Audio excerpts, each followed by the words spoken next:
When we put two dash cams around the same price range next to each other, it's easy to assume they're basically doing the same thing. But the TORVO TD3 and GKU D600 Pro Max actually take slightly different approaches. The TORVO is more about giving us as much practical value as possible for around $100, while the GKU pushes a little harder on image quality, connectivity, and some of the more premium features.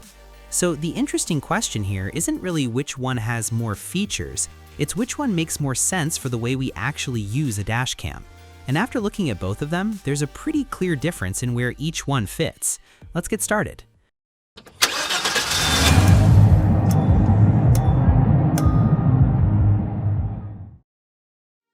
Starting with the TORVO TD3, this is the kind of dash cam that immediately makes sense when we look at the price. We're getting a 4K front camera, 1080p rear camera, built-in GPS, 5 GHz Wi-Fi, a 3.2-inch IPS display, and even a 64GB memory card in the box. That last part matters because we can basically install it and start recording without having to immediately spend more money on storage. The camera itself also has a pretty straightforward design. We've got the large display on the back, physical buttons underneath it, and the front lens sitting out on the right side. It's not trying to look fancy, and honestly, that works for this type of product. It feels like a dash cam built to do a job rather than something we're supposed to admire sitting on the windshield. The GKU D600 Pro Max takes a slightly different approach. The design is more compact and discreet, and GKU gives us both a suction cup mount and an adhesive mounting option, which is nice if we move the camera between vehicles or just want more flexibility during installation. The front camera also has a larger, more polished feel overall. And one thing that stands out immediately is that GKU is putting more attention on the imaging hardware. We're getting a Sony Starvis 2 sensor up front, along with a 4K front camera and a 1080p rear camera. So right from the beginning, the GKU has a pretty obvious advantage on paper for anyone who cares more about the actual sensor than the number printed next to the resolution. Now, when we actually start talking about video quality, this is where the comparison gets more interesting.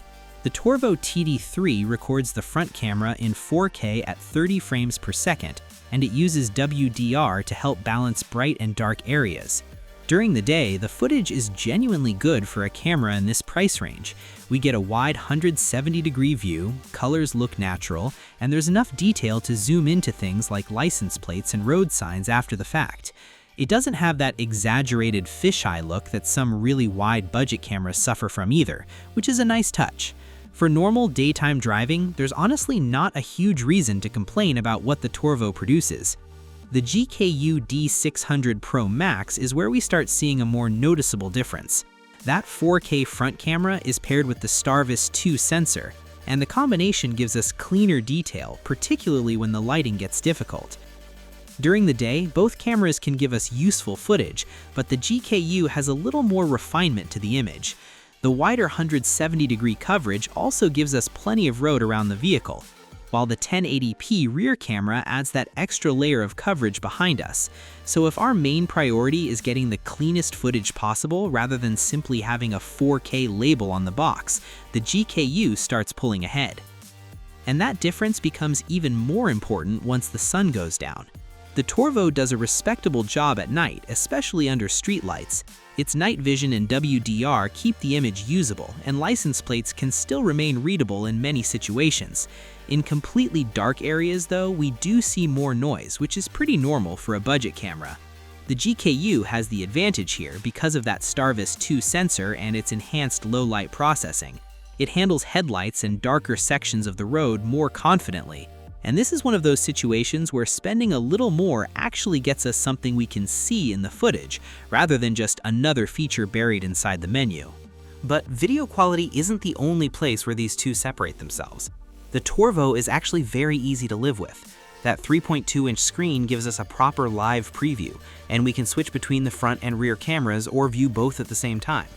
The menus are straightforward, and we can adjust resolution, loop recording, audio, G-sensor sensitivity, GPS stamps, speed units, time zone, and plenty of other basic settings directly from the camera.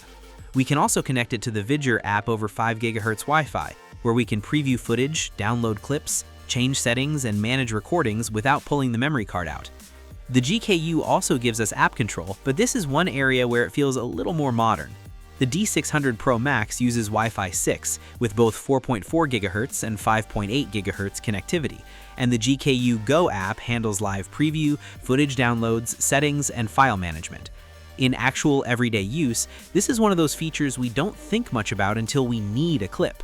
If somebody cuts us off or there's an accident, being able to grab that footage directly from the phone is a lot more convenient than taking the SD card out and finding a computer. Both cameras give us that convenience, but GKU's newer connectivity gives it the edge. Parking mode is another area where neither camera is really lacking. The Torvo gives us 24-hour monitoring using motion detection and the G sensor, and when it detects movement or an impact, it can record and lock the footage. We found the G sensor is better kept on a lower sensitivity setting because the default can be a little too aggressive over potholes and rough roads. And because it uses a supercapacitor instead of a traditional lithium battery, the TD3 is better suited to dealing with the heat that comes with sitting inside a vehicle. For drivers in hotter climates, that's something we actually appreciate. The GKU also gives us parking monitoring, impact detection, and time-lapse options when it's properly hardwired. Its G sensor can lock footage when it detects a collision, while the parking system is designed to keep monitoring the vehicle after we shut it off. So both are capable here, and honestly, neither one needs to win this category by a mile. What matters more is that we remember the hardwire kit is necessary if we actually want to use parking mode properly. There are also some smaller differences that start adding up. The Torvo includes the 64GB card, which is a nice value at around the $100 price point. The GKU D600 Pro Max, depending on the package, may require us to add storage separately, so that needs to be factored into the real cost. On the other hand, GKU gives us the stronger sensor, Wi-Fi 6, GPS, voice control, flexible mounting options, and parking features make the whole package feel a little more refined. GKU currently lists the D600 Pro Max at $149.99, so we're paying roughly $50 more before considering storage. So for us, the choice comes down to what we want from the dashcam. The TORVO TD3 is the better value play. It gives us the core features, good 4K daytime footage, a usable rear camera, GPS, app control, and even storage in the box without pushing the budget too far. The GKU D600 Pro Max is the one we'd choose if we're willing to spend a little more for better imaging and a more polished overall experience. Neither one is a bad choice, but they're targeting slightly different buyers. If keeping the cost down is the priority, go Torvo.